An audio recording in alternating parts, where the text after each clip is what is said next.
Hello from Chicago. We hope you are doing well. I'm Bess Navarra, brand ambassador for Music Direct and musicdirect.com. We're glad you could join us in what will be the start of a series of conversations from the listening room. This is an idea that was spawned in part from chats that we have been having with others through articles that my colleague Josh Bazar, our senior vice president for Music Direct, created earlier this March as our country began to enter the world of the coronavirus outbreak and how we as a company have had to deal with it. Of course, we've all been exploring the whole business of coming back out of it carefully. We are, of course, monitoring CDC guidelines as well as that of the United States government and that of state and local municipalities and how they're managing it. Of course, here in Chicago, we're almost at phase 3, so it does give organizations like ours a bit of a chance to sort of prepare for it. But we will be doing everything that we can to maintain and sustain our operations with strict responsibilities and usual things that are associated with that health outbreak. That said, to all of our friends who have been watching, who have been ordering, who have been talking to my colleagues, including myself, our deepest appreciation to you for making an effort to reach out to us. We're loving to hear a lot of the stories of people and how they're managing through the time. Some better than others, obviously. So to those who are affected seriously, we do hope that you'll be able to come out of this very soon. As is the case here, this is about conversations, and this is conversations in this case with industry people that we've known through our long association. That's why we consider them some of the best in terms of brand partners. And one particular individual who is involved with that, of course, is Gary Yacoubian. Gary Yacoubian is president, CEO, and managing partner of Specialty Technologies doing business as SVS. SVS is a successful global direct-to-consumer marketer of premium specialty audio products that has been in business since 1998 and is known by its enthusiastic, almost cult-like following to produce some of the finest speakers and subwoofers in the world. I know I like his products. I think they're really, really great. Of course, his background also goes back to other organizations that are notable for many of us. He was VP of Strategic Development of Monster Cable Products. His leadership there touched every facet of operations of that global leader in consumer electronics products. Prior to Monster, of course, he was on the front lines of retail like I am.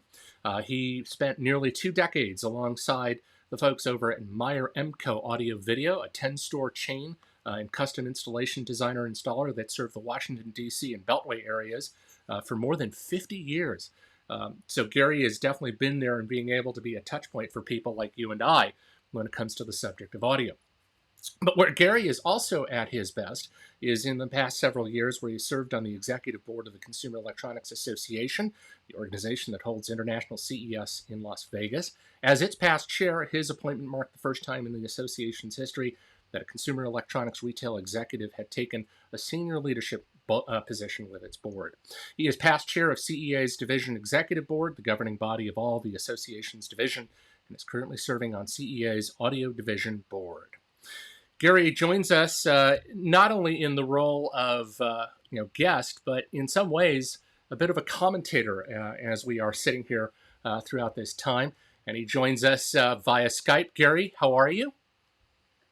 I'm great, Bess. Thank you so much for having me on. Am I the first? Is that You possible? You are the lead guest in this conversation. What an honor! I'm going to screw this up for everybody. I think first of all, I really like what you said, and I also want to echo that we know some people are really suffering out there. It's a global pandemic. Some people are ill. Other people have lost work. Some people have even lost loved ones.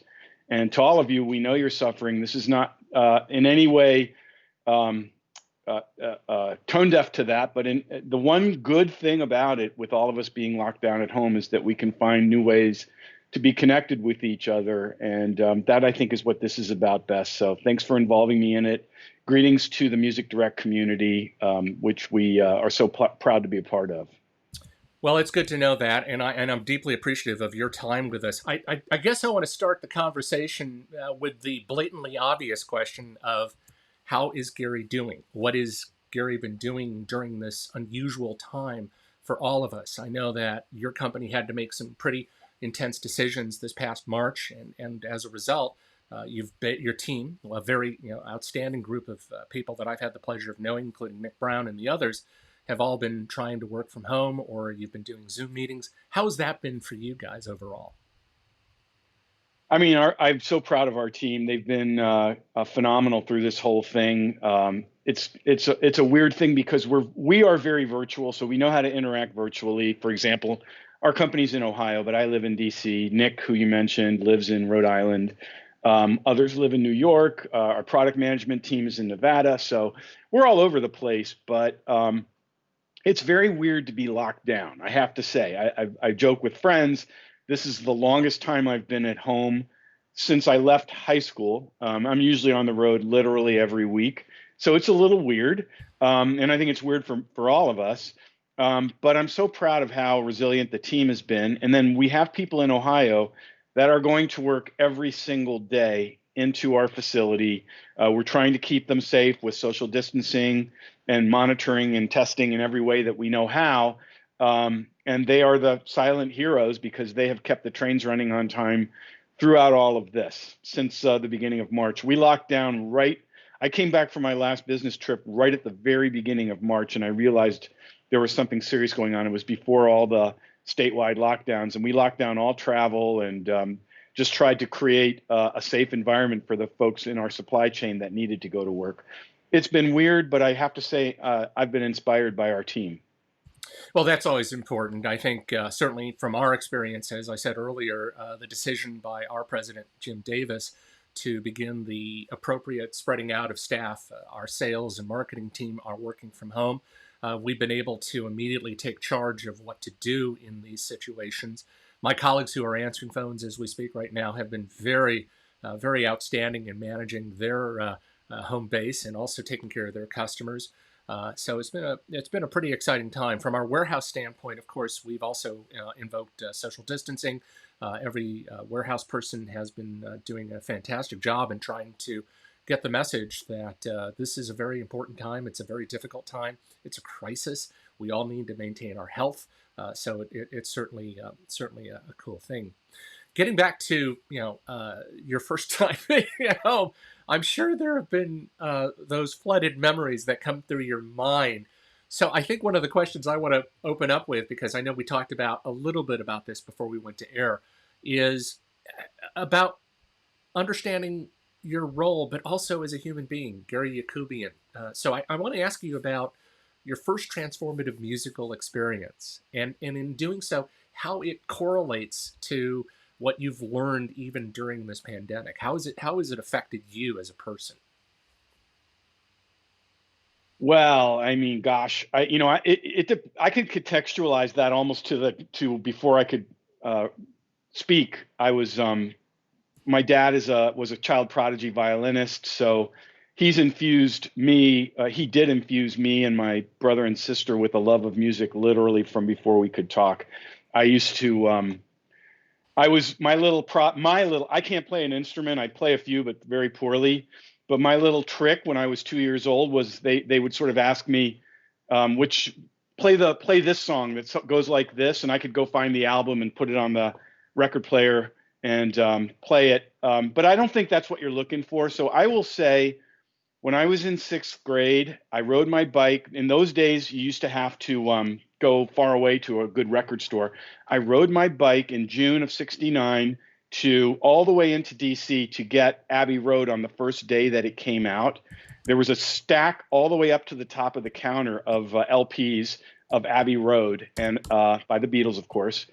And I brought it home. And by that time, my dad was intrigued enough. He was classical music and jazz, but he was intrigued enough by the Beatles to be curious about it too. So it was allowed to play on the good stereo system. And we listened to Abbey Road together on a good stereo system. I could tell you it's got Macintosh, it's got Bozak speakers, which some people may remember.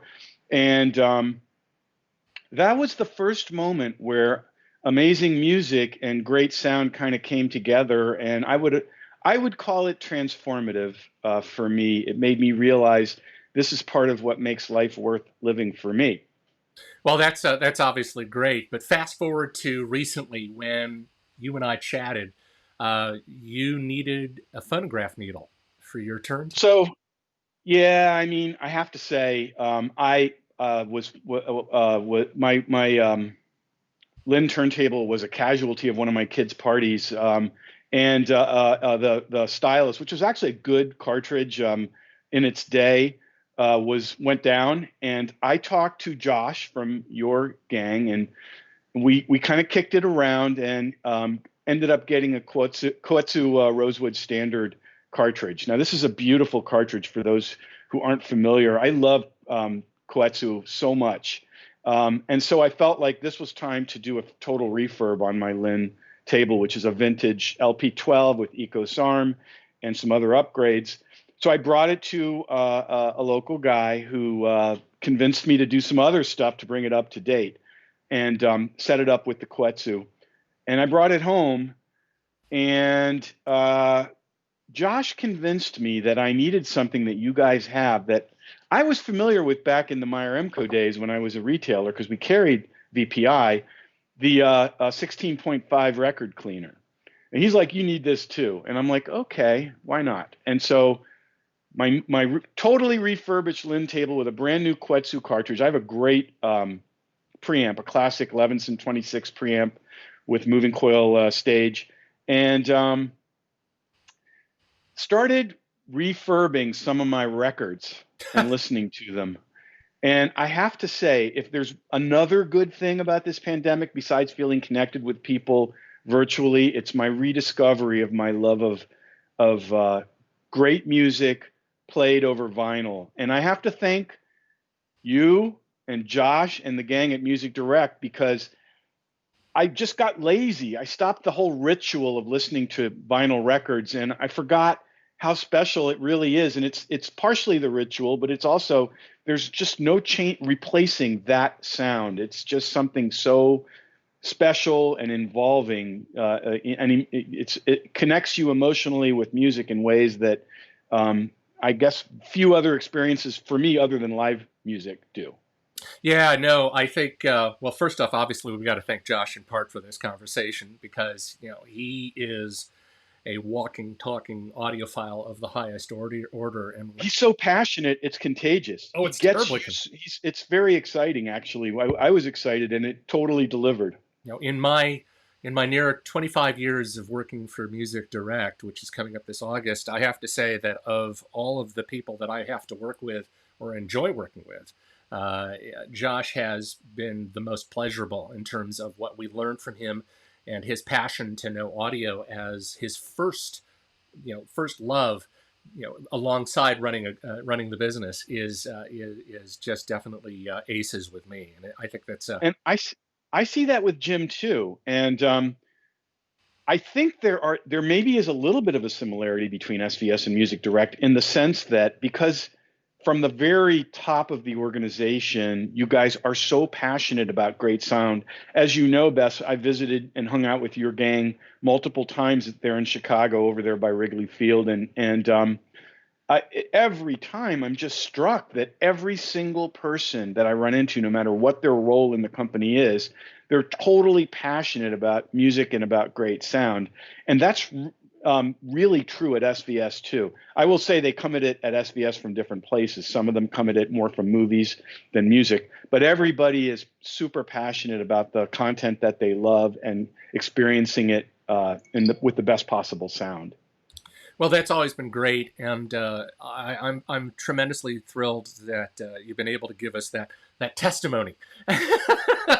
And it's from the heart. It's coming totally from the heart. Yeah, absolutely.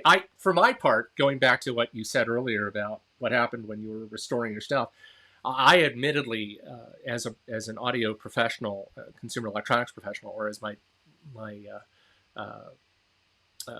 signage says on my Facebook account, I'm not an audiophile, but I play one on TV. But the kicker for me is having to be as hunkered down as I have been for quite some time. And one of the first things I did was I got to look at my needle. I actually have to look at my own system and see what's going on, because I had amassed a whole bunch of records that have been lying in my various rooms throughout our home here, and I needed to get back to the basics.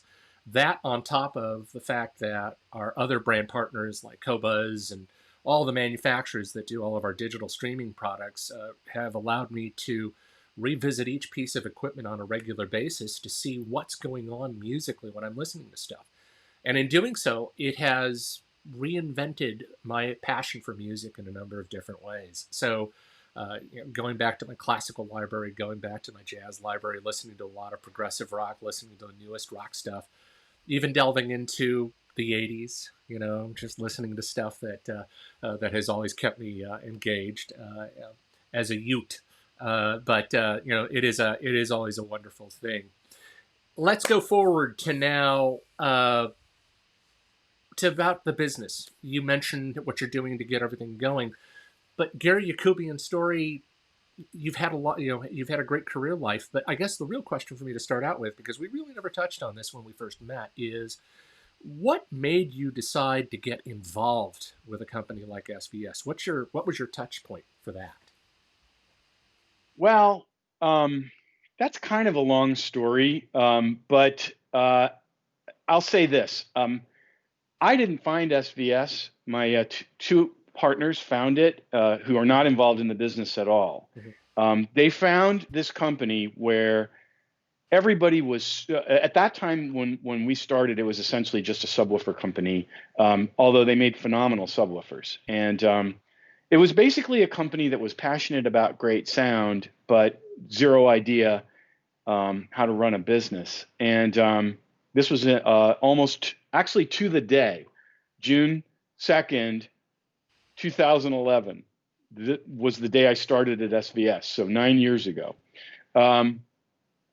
We found this company that had a great ongoing conversation with its own community, phenomenal commitment to great product, wanting to put their community first in terms of the experiences they get for the prices that they pay, but zero idea how to run a business, how to create a message, how to reach people.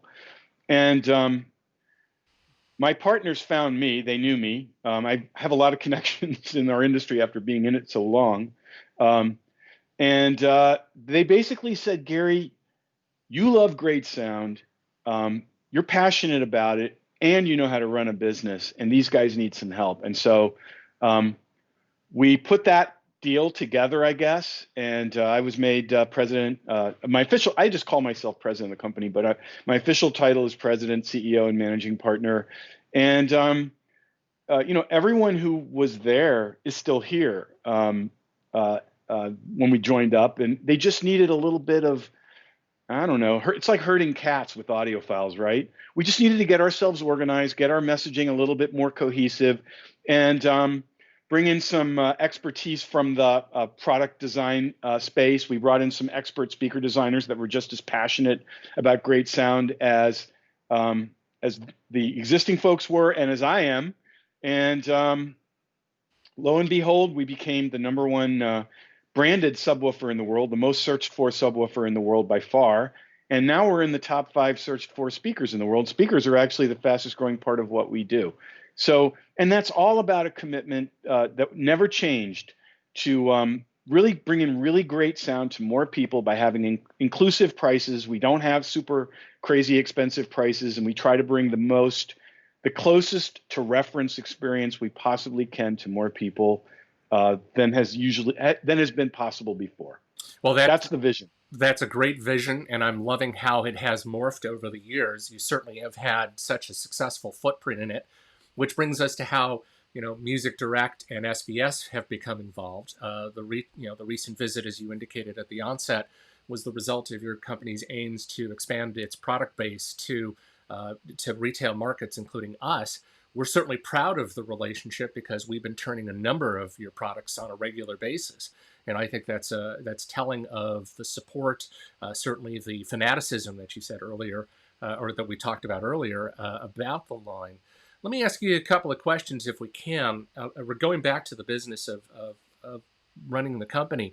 Of course, you mentioned subwoofers as one of the touch points of the company's genesis and its evolution today.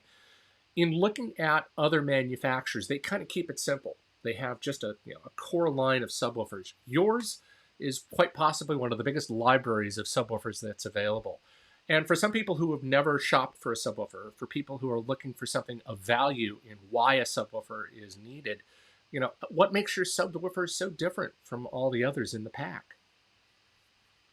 Bess, how much time have you got? Babe, we You know, gotta, we're here for, let's see, we have another 36 minutes.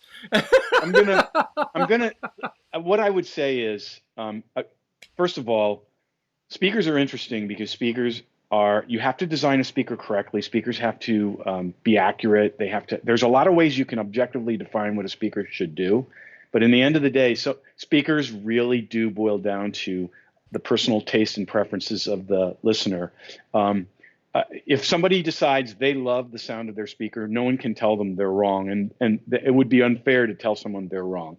I'm not saying that just liking a speaker makes it a great speaker. Speakers definitely have to do certain things well in order to be accurate and refined and musical, but there's a lot of wiggle room in terms of people's experiences of speakers. There's a subjectiveness to it. I would say a subwoofer is a very objective thing.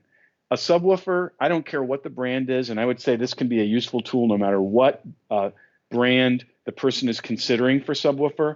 A subwoofer needs to do 5 things really well. And if it does those 5 things really well, I would make the case, if it's in the price range you're in, you should get that one. The first one is, and some of these are a little obvious, but they're not. The first one is that it should have extreme low frequency extension, meaning it should have low frequencies below the threshold of audibility. That's because there is a lot of content, both in terms of music and movies, that exists below what's heard and can really only be felt. More importantly, a lot of subwoofers, especially in the price ranges where we play, exaggerate the mid-bass frequencies in order to make up for deficiencies in the lowest frequencies. And that creates a kind of boominess that's not accurate. And especially with your gang at Music Direct, who are listening to those wonderful MoFi recordings, they want accuracy. They don't want boominess. And that brings me to the second one, which is accurate frequency response. You want to have all the frequencies that are supposed to be there in the exact proportion that's supposed to be there. Again, for this same reason, that we're trying to recreate the experience that the artist intended, the experience that was in the content, and you can only do that if you're accurately representing the frequencies that were there that went into the content. Third one, this is a little bit more I guess obvious, but not so obvious, and probably more important for home theater. It needs to play as loud as the user wants effortlessly. A lot of subwoofers use amplifier limiting to protect themselves because bass is demanding to reproduce. And what happens is, especially in a home theater environment, the person wants to crank it up. They want to impress their friends. They want to annoy their neighbors. And as soon as they crank it up, the passive full range speakers play as loud as they're told to play. But the subwoofer, being a closed ecosystem, may not cooperate, and you kind of have this phenomenon of disappearing bass, which you don't want. Fourth one is, and this is a really important one, and I think it's important with the other subwoofer brands that I know you carry, you need to have speed and transient response. What it means is that the subwoofer needs to be as quick as the content. This is really important because, especially in music, you want to hear the pluck of a cello string or a bass string, the bowing of the string. You want to hear the slamming of a door if it's a home theater. And basically, you're looking for the most convincing, immersive experience possible, and that's not possible if the subwoofer can't keep up with the content in terms of its speed. The final one is that it needs to seamlessly blend with the full range speakers because we're looking for a totality of experience here. We're not looking to hear boxes. We're not looking to hear a subwoofer and speakers. We want a total experience. So the subwoofer needs to be configurable so that it seamlessly blends with everything else in the system. If the subwoofer can do those 5 things well, which the user can listen for, then I would say it's the right choice for you. I don't care what brand it is. Those 5 things are what we focus on at SVS. All great statements. I can chime in my own reaction to it on a personal level, having first heard it at one of the many road shows that you were doing. I think it was Rocky Mountain Audio Fest when I was up there some years ago and had the pleasure of meeting you for the first time. And the room was just totally rocking. Fast forward to when we continue to use your subwoofers in our 2 listening rooms to gauge out what would it sound like with a bevy of different loudspeakers. And you're absolutely right to the context of that message, in which your subwoofers, whether it's in a sealed design or in a ported design, and depending upon the intended application, you have this synergy, you have this cohesiveness of what's going on, when your subwoofers are active. Deep bass is definitely a plus for those of us who focus on the home theater aspects of things, but rich, natural tonal bass that is complementary to the audiophile listening experience. And that's a kind of a rarity because not many speaker manufacturers who engage in the business of subwoofers are sitting there going, we'll just throw this in there and hope for the best. And you talk about limiting and so forth as a possible cause for that, and rightfully so. You don't want to damage a loudspeaker. Nobody does. But I think also you want a speaker that can push the envelope just a little bit. Thoughts on that? Well, first of all, I think subwoofers have gotten a really bad rap in the audiophile community, but rightfully so, because so many of them do more harm than good. Bass is not in and of itself a bad thing, but it needs to be accurate. It needs to be a part of the content correctly. So we've worked really hard, and that's why we go to Rocky Mountain, and we would have been at Expo if it hadn't been canceled, and we go to Munich every year, of course. We go to all the audiophile shows that Toronto, Montreal, because we're trying to make the case that a well-engineered subwoofer enhances the audiophile experience, brings you things in subharmonics that is in the music that you wouldn't hear if you didn't have a subwoofer. And I'm really proud of the fact that we now have 3 stereophile Class A component subwoofers, including a $1,000 one, our SB 3000. That's a Class A subwoofer in their category, with subwoofers that I believe are as high as $12,000. So we're kind of trying to change the narrative that a subwoofer can be a part of an audiophile experience. Yeah, and rightfully so. And they're doing a great job for us over at Music Direct. Let's move forward. You said earlier about the entry of loudspeakers. How did the genesis of that come into play? I did see some of the earlier models as you began to develop the line, and then later on, as we jumped on board, we began to expand our relationship through carrying virtually the entire set of SKUs. Speakers, of course, is a very competitive category. There's a bazillion manufacturers out there, jockeying and very for fragmented. position. I'm sorry. And very fragmented. Exactly. There's, as you said, a bazillion companies. Yeah, exactly. And so the goals of a lot of people are to find that one speaker that's harmonious to this piece of equipment, or that harmonious piece of equipment. You've covered two areas that have made your products really important for people in this day and age. Number one, affordability, and secondly, the technical prowess on it. And I'm wondering if you could, kind of let us in on how you're making these products so affordable. Well, a couple things. First of all, I think, thank you for saying that, by the way. I really appreciate that.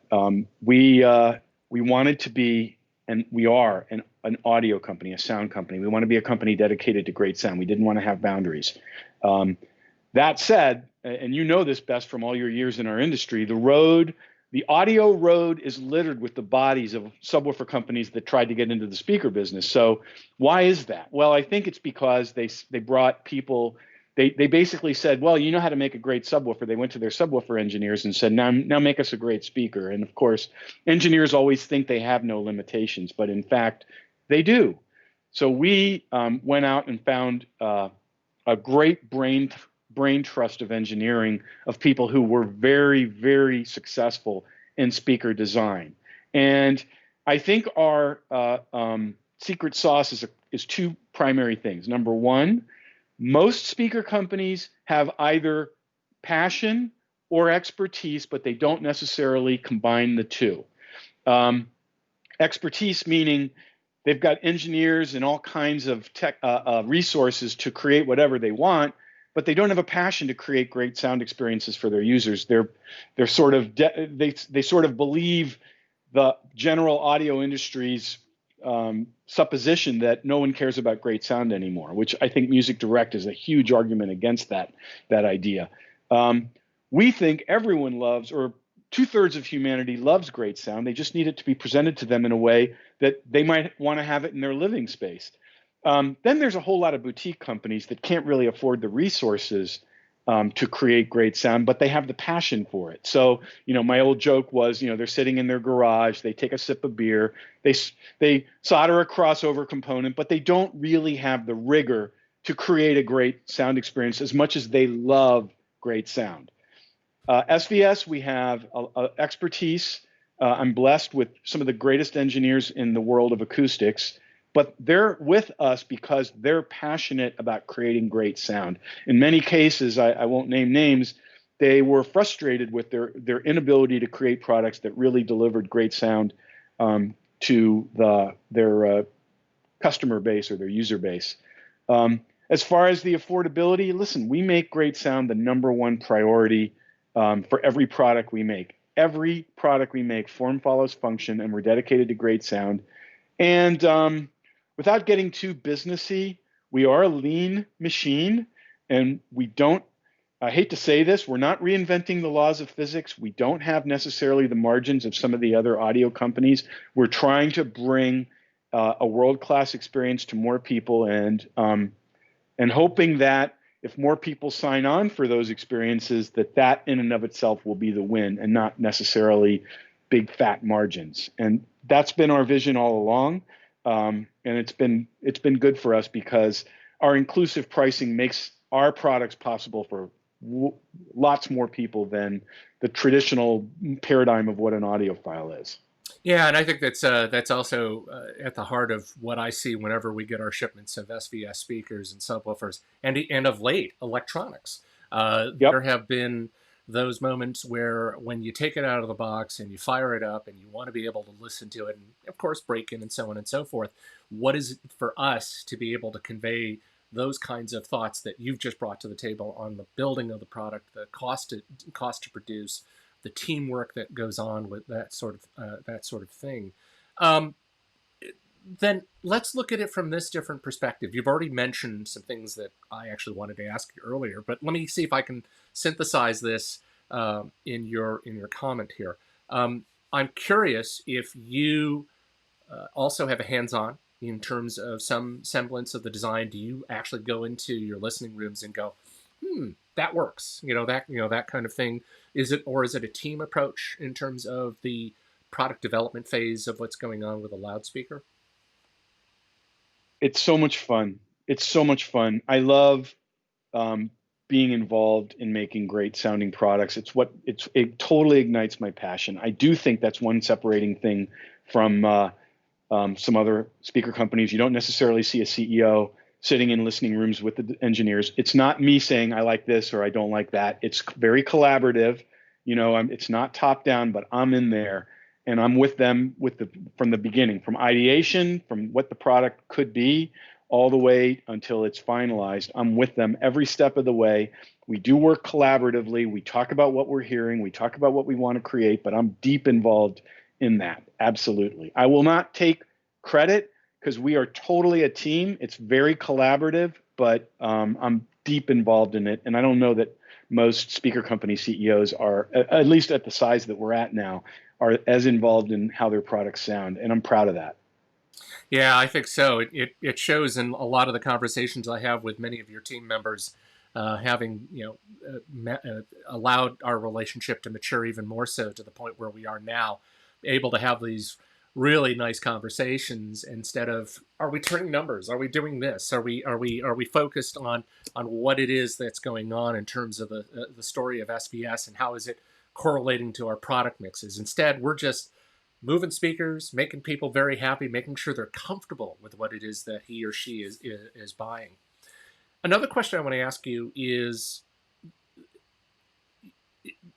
what kind of a process do you guys go through in taking a new product like the speakers that we talked about earlier, or latest generation subwoofers that have come out, from idea to execution?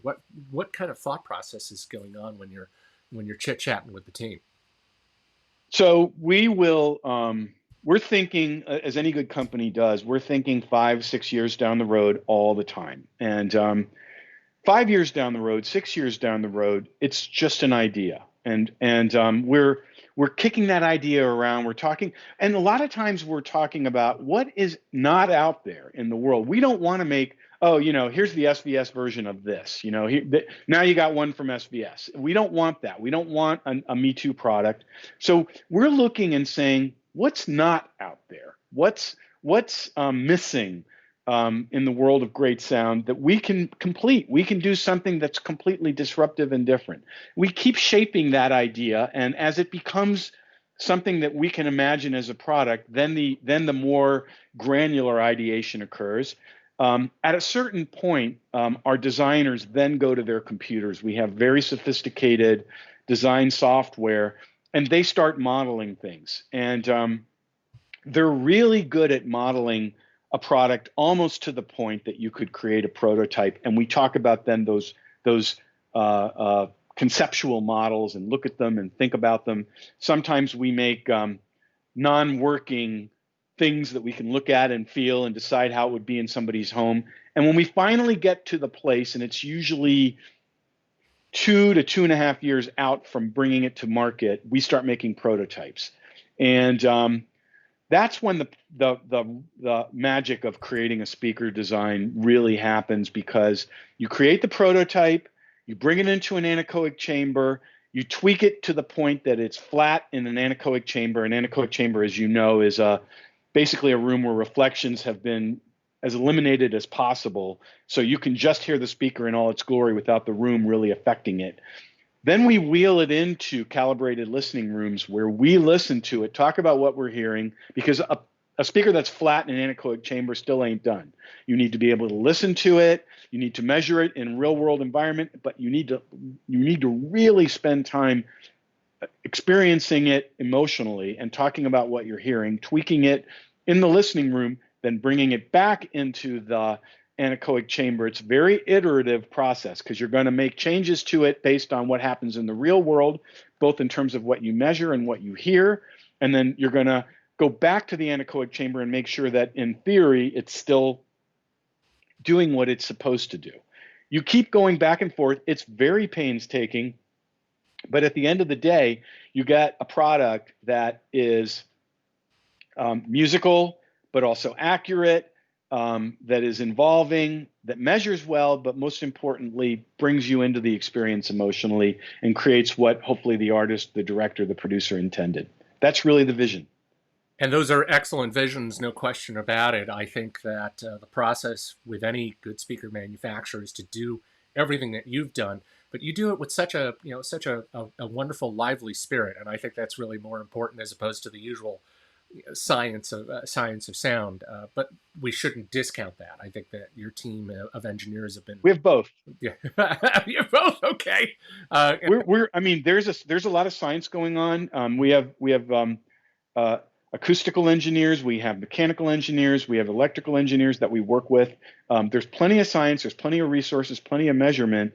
But in the end of the day, most of the senior engineers we have were frustrated at their inability to create great sound in past lives because of other priorities, and they're just so excited to create great sound. And for me, I mean, I do live for it. I really do.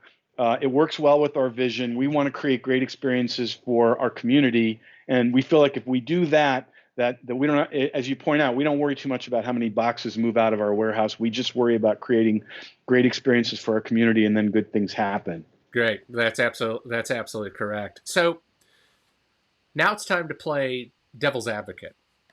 Okay. What I'm going to ask you is, we've got plenty of people watching this now, but in the future, they're going to want to see this, and they're going to say, well, this is all great. This is great conversation. But now it's time for me to begin my thoughts about what I should buy next. With SVS, there is, as you have so rightly explained, a lot of product out there. We have a lot of SKUs that we support on our website at musicdirect and musicdirect.com.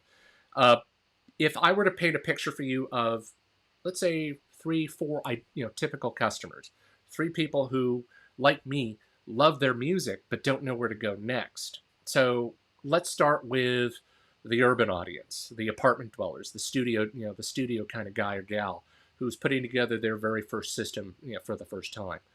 What do you think is an excellent example of speakers in that category for those individuals? Well, in terms of speakers, it really depends on what they can. Listen, I've got some small rooms in my house with some big speakers in it. Would you like to use the example of their parents' Fisher receiver, or perhaps something a little bit more rock solid in terms of electronics? Well, I will say this. We do design our speakers and subwoofers actually to reflect the full quality of the equipment, the ancillary gear that they're working with. In other words, I have a pair of our Prime Pinnacle speakers connected to my Levinson 26 preamp, my Lin turntable, and my Levinson 534 power amp. Pretty good power amp, pretty nice stuff. The front end is worth, something like 20 times what the speakers are worth. That's not normal. No. But the speakers definitely reflect the excellence of the ancillary gear. But on the other hand, I have my more expensive speakers, my Ultra Towers, in my home theater that's in my workout room. I'm a workout nut, Bess. With an Onkyo receiver that I bought on clearance just to be sure that my most expensive speakers would work well with an affordable receiver, which it totally does. So as far as ancillary gear, we know that some of our community, they're going step by step. They haven't gotten to the point of expensive audiophile separates. Maybe they'll get there. We want to make sure that they'll have a great experience with whatever level of gear they have. As far as the room, this. Some people with small rooms have dominated their rooms with their music systems because that's who they are. And other people would prefer to have smaller speakers. So I think that's a personal choice. I do think if you're an urban apartment dweller, condo, maybe even townhome, probably one of our sealed subwoofers would be a better choice for you. They're capable of filling the room with bass, but they're less likely to leak over and disturb other people that don't want to necessarily hear what you're doing. I would probably point someone towards one of our sealed cabinet subwoofers, and maybe even our SoundPath subwoofer isolation system that you guys offer, that acoustically decouples the subwoofer from the room, so that people in other rooms are highly unlikely to hear the bass. All very good points. Definitely an important thing. Here's a thought that I want to throw at you. We have been seeing a increase in the wireless speaker concept. People are going back to the business of trying to put together a package where their loudspeaker designs are mated to technology that works in the best interest of that cabinet, of that driver configuration. People are experimenting with multi amplifiers through the board to give everything going. What's your take on that, and how does that reflect on the newer products like the Prime Wireless in this case? Well, Prime Wireless that's a great example of our product ideation process. We took forever to come up with our first smart wireless speaker. There were plenty of other people that were already on their second generation before we launched Prime Wireless. But we were really we were agonizing about what was really missing out in the wireless speaker, smart speaker market. And one of the things we felt was it's dominated by people who think this is strictly a lifestyle product. It doesn't need to sound great. It doesn't need to create an immersive experience. It just needs to be there for you for background music or even listening to talk radio or something like that. And that's probably true for some people and for some applications. We wanted to create something that was capable of creating a really involving, convincing, immersive experience. So, for example, our Prime Wireless speaker system is a stereo pair, which is affordable. It's $599 for the pair.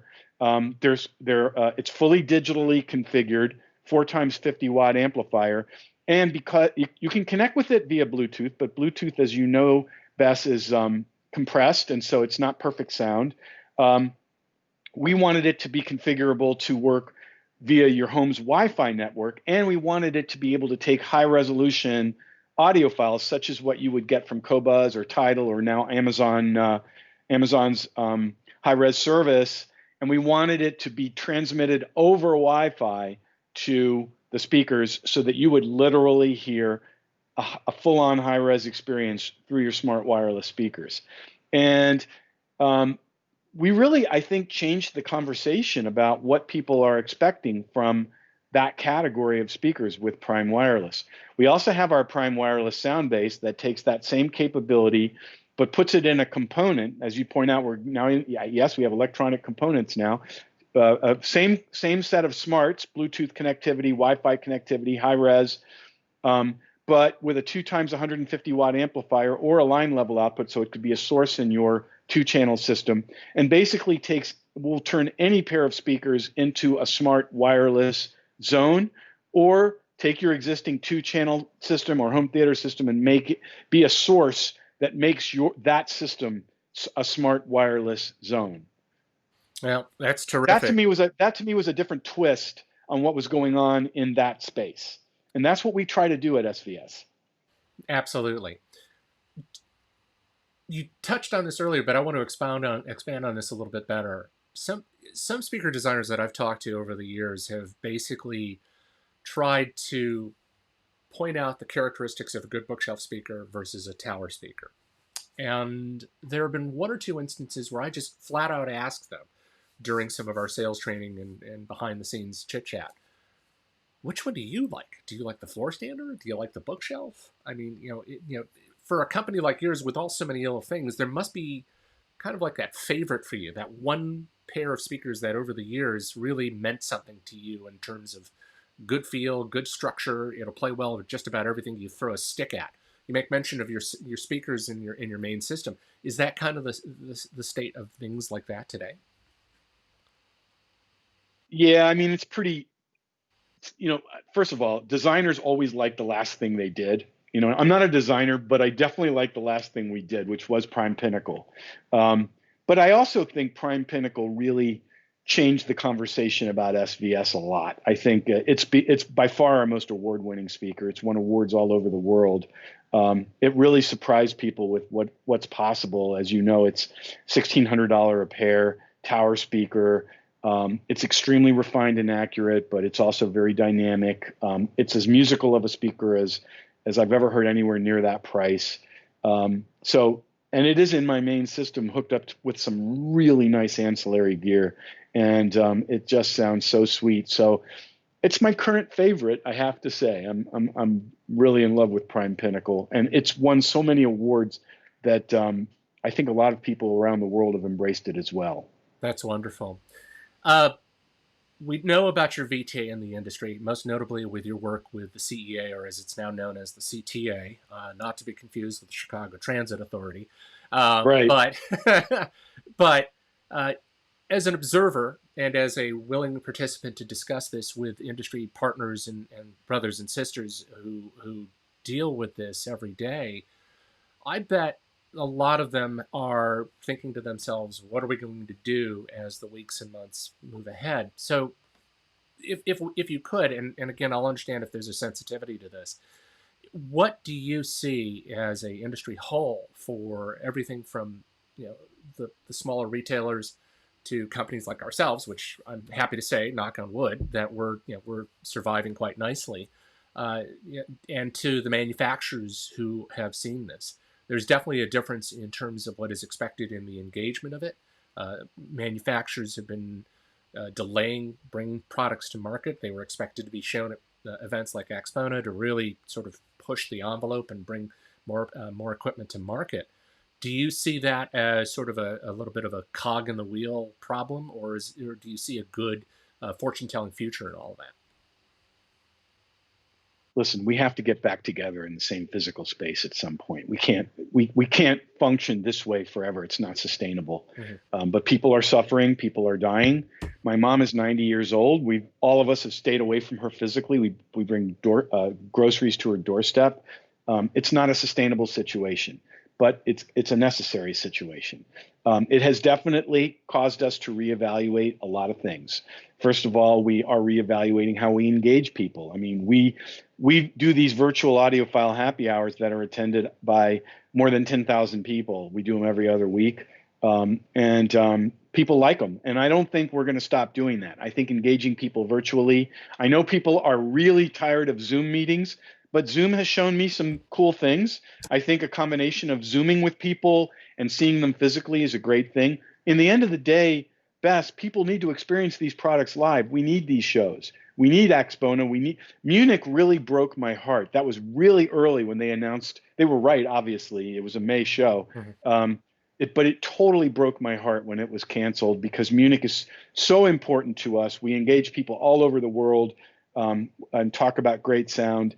I'm very hopeful about CES. I'm hopeful that all of us who have not been able to be together in the same space since late February, early March, can finally rejoin and be together at CES and experience. I'm hoping the audio community, some of the high-end audio community, kind of walked away from CES. I'm hoping that we reevaluate that. I hadn't walked away, but I'm hoping others reevaluate that and come back to CES. I'm hoping CES happens. I think it'll happen. My prediction is it will happen with social distancing and with precautions in place, and probably not as many attendees. And it will happen with some virtual component where others can experience it virtually. So I'm optimistic about the future. I think also this pandemic, if there's one positive, and you know, I hate to look for positives when people are suffering, so I'll take this, I'll do it gently. One positive is people are thinking about what life is like at home and trying to enhance that. And so things that enhance your life at home in terms of technologies, such as great sound, home theater, 2-channel, other ways to enjoy great sound, other ways to enjoy consumer technology in your home. Those things have definitely benefited from this, and that's probably a good thing, and that's probably not going away. But in the end of the day, the current environment, it's scary, it's not sustainable. Many of us are doing fine. My company is very resilient. Our team has done a great job fighting the good fight, but I'm looking forward to being on the other side of this mess. Yeah, me too. There's only so much we can do, and some of us need haircuts. But Not me. I just got shaved before. I got shaved in honor of your podcast. What, I don't know. What are we calling this? Your broadcast. Livecast, brother. Livecast. My wife details me like an old Studebaker. Oh my God! Yeah, I'm sure all the makeup is just absolutely ready for this. There's no makeup, moment, you know, as you can tell. Gary, I know that we only have a few moments here. Obviously, any last thoughts before we pack it in and thank our audience for joining us today? No, I'm really honored to be a part of this, and I really do. I'm thankful for the shared values between SVS and Music Direct, because I think both of our companies, in their own ways, are trying to bring more people to the idea of great sound. I think you guys have done that's why one of the reasons I was so thrilled with the partnership as we embarked on it, because you guys are bringing new audiences to the idea that they can have great sound in their living space, and so are we. So great stuff.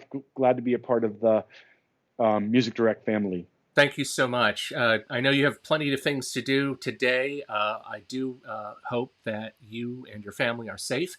I am, as you have indicated, looking forward to seeing each other in the near future, whether it be masks on or masks off. You know, I want to get to phase 5 as quickly as possible here in Illinois.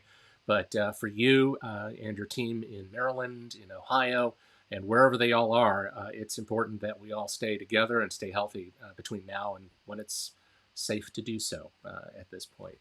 Gary Yacoubian, a pleasure, a privilege, and I thank you very much for your time today. Thanks, Bess. Great to be a part of it. Thank you. And thank you for watching us today. There are plenty more broadcasts coming up over the course of the next couple of weeks.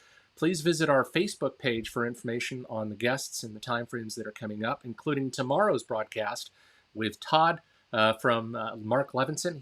He's going to be joining us, and other special people. We have Joe Harley scheduled. We have David Solomon scheduled. We have the awesome Ivana Manley also scheduled to join us throughout this week. Also, follow us on social media if you haven't already done so. We are available through Twitter and Instagram. There's some great stories there to share. Be part of the community, and certainly be part of our community here at Facebook. And as always, with any of the products you've seen or heard about today in this program, they are available for purchase at our website at musicdirect.com. For all of us at Music Direct, thanks so much for watching. We do hope you are safe and well during this time, and we'll talk to you tomorrow.